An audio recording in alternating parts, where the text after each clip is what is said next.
Hey, welcome to another finance tutorial. In this video, I'm going to show you how to add a debit card or a credit card to your MoonPay app.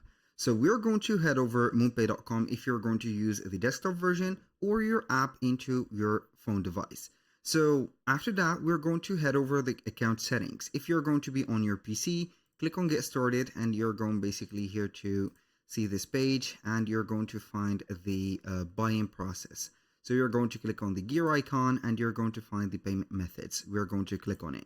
If you're going to be on your phone, you're going to head over the app, open it up, and then you're going to find up top of the account or the header of the app, the name of the account. You're going to click on it and you're going to find a similar menu to this settings. Select from it payment methods. As you can see, we're going to find the MoonPay balance at first, and the second one or the second item is going to be debit or credit card from more ways to pay. Click on debit or credit cards, put your card details like the card number, also the expiry date and the CVC code or the CVVs.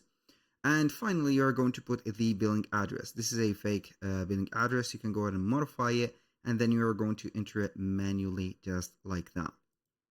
So when you finish that, you're going to click on add card and it is going to proceed to the payment methods and it is going to be saved to this. So you can buy or sell the different assets or the cryptos that you're going to have into your wallet. That was pretty much it for today's video. Thank you guys for watching. If you find this video helpful, please hit the like button and don't forget to subscribe.